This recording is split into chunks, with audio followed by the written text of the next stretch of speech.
Hello everyone, welcome back to Magic School. So here in Magic School, we're diverting a little bit from my schoolwork. I'm going to do something that I feel intrigues me and I also feel will intrigue you. And then this is called genetic diseases. So yeah, let's get into it. So yeah, genetic diseases are a result of when there's a DNA abnormality, probably a mutation in the DNA, probably a change in the sequence, a substitution, a deletion, or an insertion. This causes an abnormality of the DNA.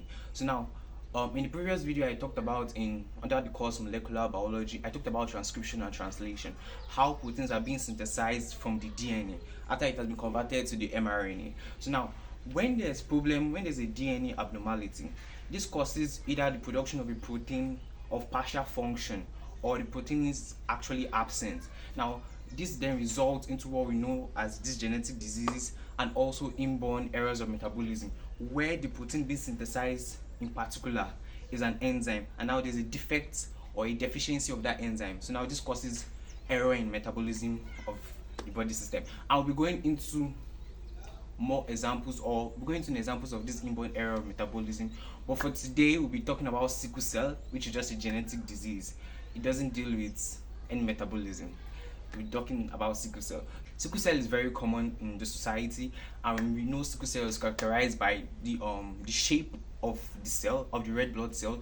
Instead of it being biconcave, it takes a sickle-like shape, and then this causes inconvenience of the red blood cells passing through vessels, and then this causes pain crisis in these patients, in patients with sickle cell anemia. Now, the lifespan of this sickle cell, of this sickled red blood cell, is approximately 20 days, when the normal red blood cells, the biconcave shaped red blood cells, have a lifespan of up to 120 days. So now, because of the low lifespan, they are readily broken down, and then this results to the anemia in the name, sickle cell anemia. Now, in these patients there's increased rise of infections. They are easily prone to infection. Now, sickle cell is an autosomal recessive disease. In the sense that the mutation is on a non-sex chromosome. That's an autosomal chromosome, on autosome chromosome. Now, it is recessive in the sense that two alleles of it must be present for it to be expressed. If it was a dominant disease, if it was a dominant gene that was being affected, one allele present is enough for it to be expressed. Well, now two must be expressed. That's why we see AA, they are free from it. AS, they are carriers of the trait, but SS has the actual disease because it's a recessive disease. Now, the main cause of this disease is a mutation in the hemoglobin beta gene.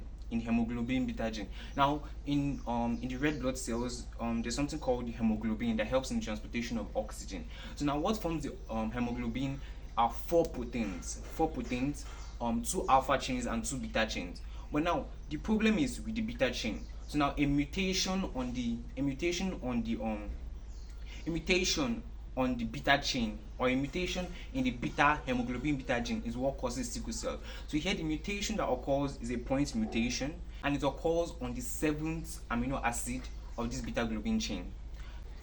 So here, the point mutation is a glutamic acid is being exchanged for a valine, which means a valine comes in place of a glutamic acid.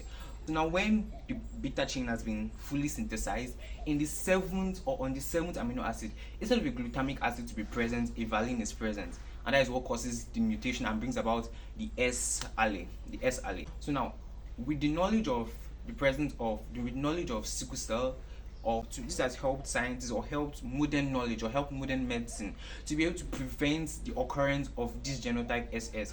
Now, this can be prevented through the knowledge. Now we know that there's a genotype named a genotype called SS. So prevention is mostly through probability crossing. Where let's say an AA is getting married to an SS. The probability of the offspring, of the genotype of the offsprings, when it is crossed by Mendel's crossing, is AS throughout. That is the only possibility they can give, because the father is donating one and the mother is donating one, and that's why it's that. So now, from the knowledge of this crossing, it is known that AA can get married to any of them. AA can get married to AS and can get married to SS. AS can get married to AA, but can't get or shouldn't get married to SS. This increases the probability of there being an SS actually being born. So yeah, that is the prevention. So now the test for the diagnosis of the genotype of an individual. Now HPLC can be done. This high performance liquid chromatography that is done to show the done to detect this SS genotype, and then a genetic test can be conducted to confirm the results from the HPLC. Now this is actually now the disease sickle cell anemia. With modern medicine, a lot of methods are actually coming that can actually help these patients live a normal life even with such a condition. The first method or the first technique that modern medicine has brought in is blood transfusion. So now these patients on a regular basis, they get a blood transfusion to give them healthy red blood cells that can be able to transport oxygen within the body, that can be able to transport oxygen around the body. But at these transfusions now these blood transfusions will have to be done on quite a regular basis so they have enough healthy red blood cells. Now, as a result of this blood transfusion, there's an increase in the accumulation of iron in the body. But now chelation therapy has come in to help to reduce the accumulation of this iron in the body. So that's what modern medicine has done. And now the next bone marrow transplant. Now this is preferably done in infants that have not yet been fully matured, because it's the risk in doing it in individuals that have actually grown up into being adults and teenagers is quite risky and could lead to death. And the bone marrow transplant donor must be a relative, must be a sibling that doesn't have the sickle cell anemia disease.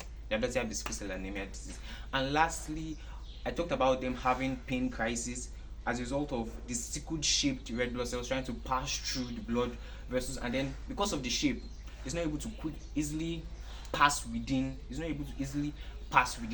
the vessels. So now some drugs have been created that could actually help with this disease. So an example of this drug is hydroxyurea.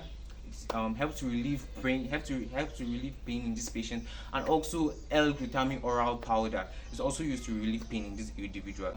And I hope you have been able to get something from all I've just said.